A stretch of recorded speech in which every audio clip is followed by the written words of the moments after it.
This video is really for somebody who wants to build this piece of furniture or something similar.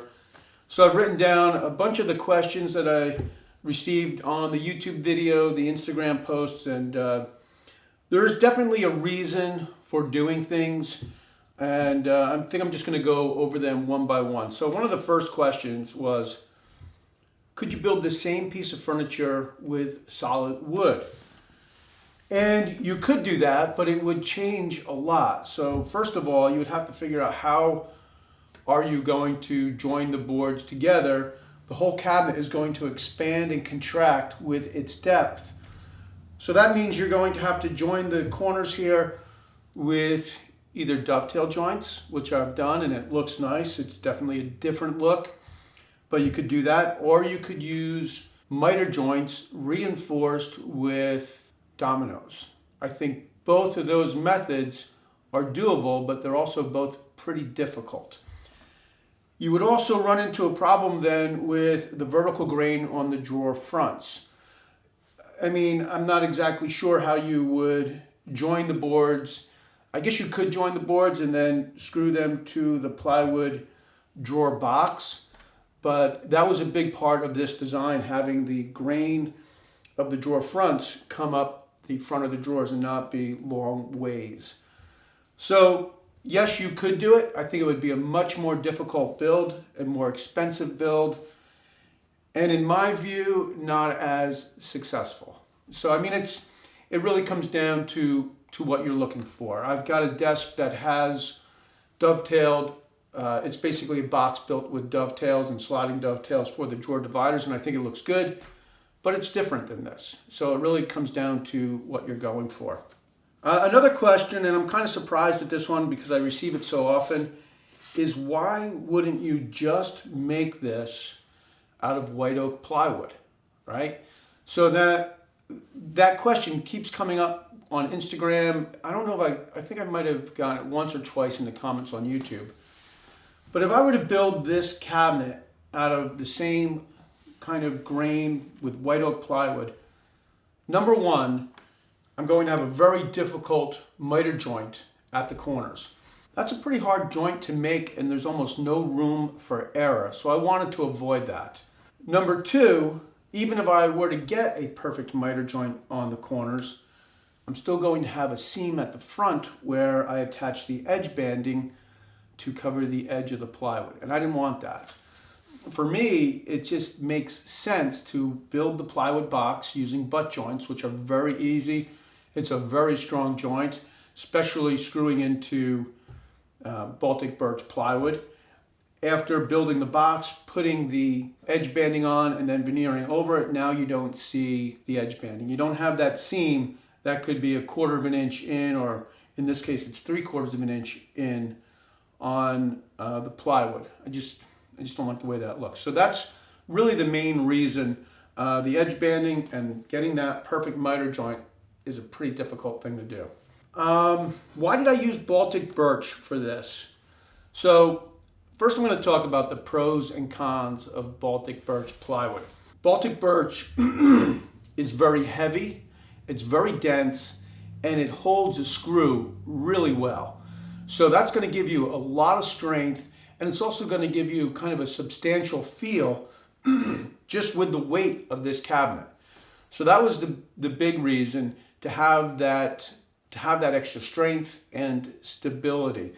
The downside of working with Baltic birch is it doesn't have a very nice face. So the sides of the drawers, they're not particularly beautiful, the veneer on the sides of Baltic birch.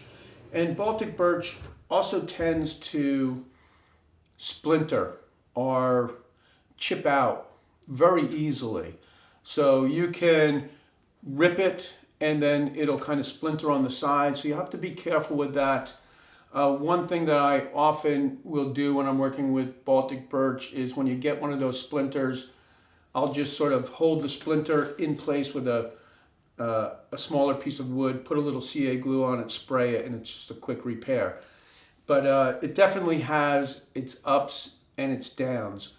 My advice is to build something with it, small, either 1/2 inch or 3/4 inch Baltic birch. you'll find out what the ups and downs are, and then design your projects around its capabilities.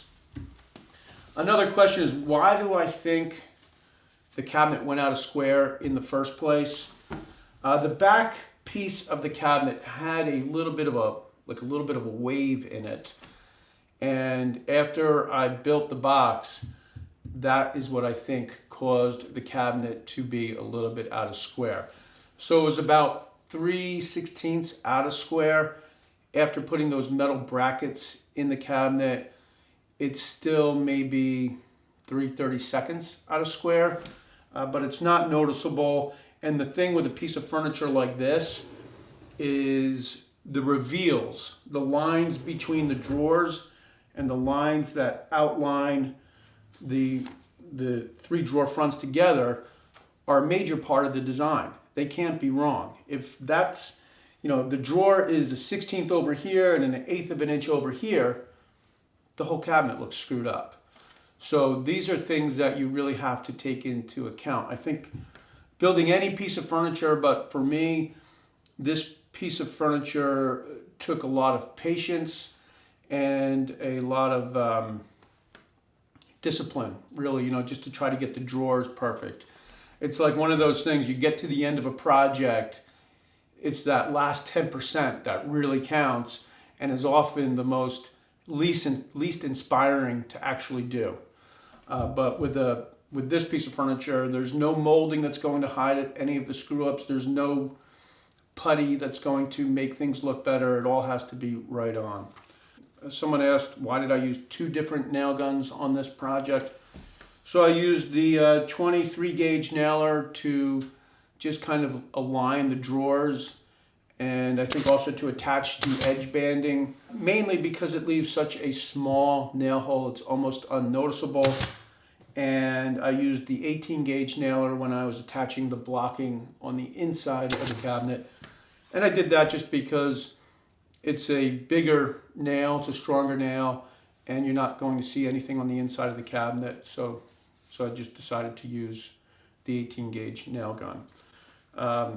But really, I've built pieces of furniture before where I've used the 18 gauge nail gun when I didn't have a 22 gauge, and that'll work. But the nail holes that are in the front of this edge banding are so small, if I don't point them out to you, or if you're not sort of looking for them, you're not going to see them. My wife hasn't seen them. I didn't point them out to her, because if I did, then that's all she would see.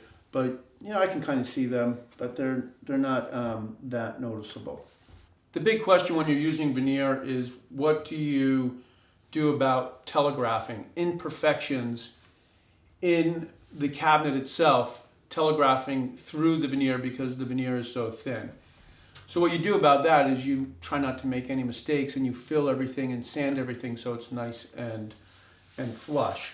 So for fill, I always use auto body Bondo because it has very little, if any, shrinkage. So you're not going to fill it and then it's going to shrink, and you're going to see any little holes where there's a depression because the fill shrunk. So if you're going to do any veneer work, use the auto body Bondo. It dries very quickly.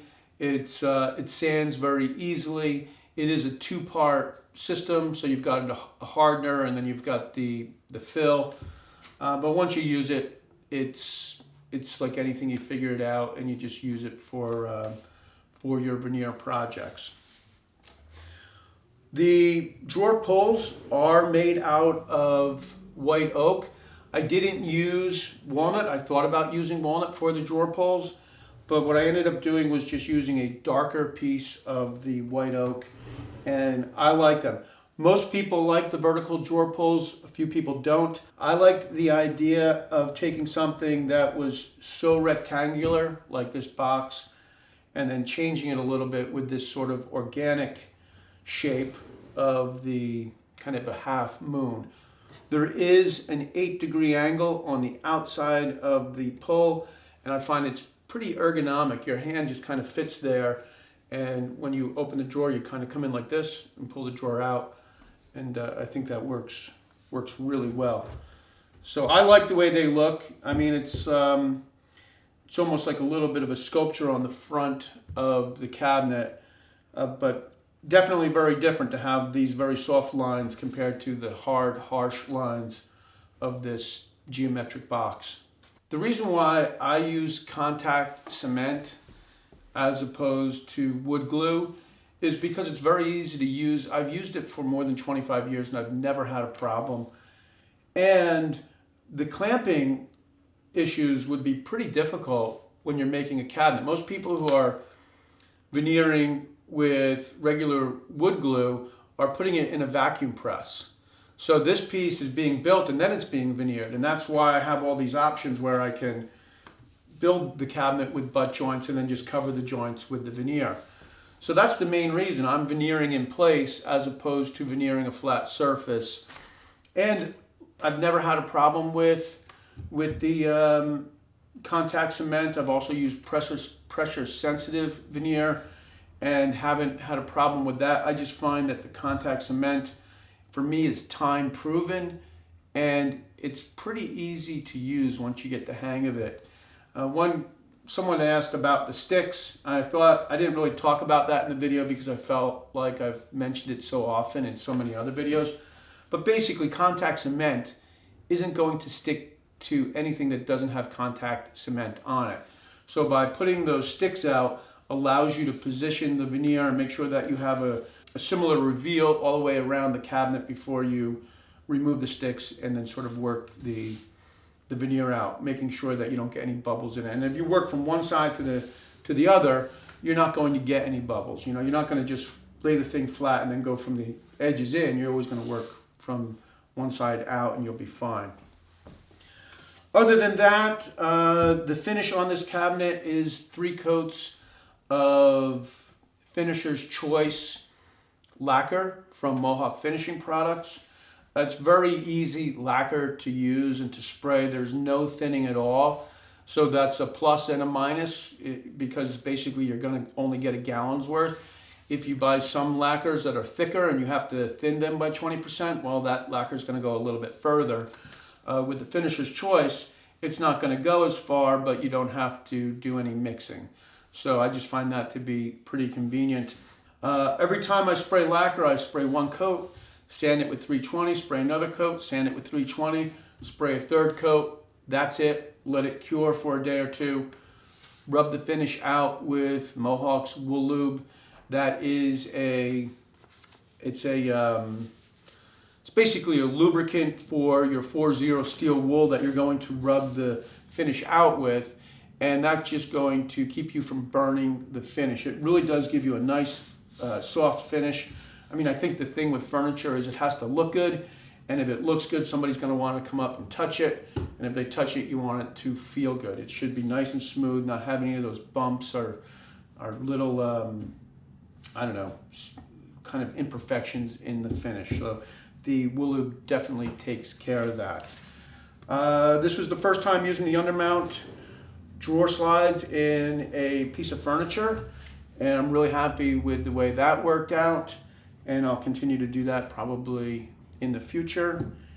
And I guess that's it for now. I will be building something in the near future with the walnut veneer. I don't know if you saw that video, but I basically asked everybody, would you rather see a white oak piece of furniture built or a walnut one? And it was kind of split down the middle, and I was just excited to use the white oak for this project, so that's why I went with it. I do like to have the little bit of a contrast with the walnut base. I think that looks good. And all in all, I'm really happy with this design. I mean, I think that definitely kind of mid-century modern, kind of goes back to that 60s, 70s feel, but I think that this piece of furniture could hold its own in any kind of high-end interior design magazine, and that's generally what I'm going for. So I hope you enjoyed this video. Of course, it's not a build. I know some people don't like it when I get on here and just talk and talk and talk. But if you're going to build this, I think some of that information is definitely useful. Thanks for tuning in, and I'll see you next time. Before you start your next project, visit my website and check out my professional woodworking plans. The detailed instructions, along with material lists and free video tutorials on YouTube, will help you build a project that will last a lifetime.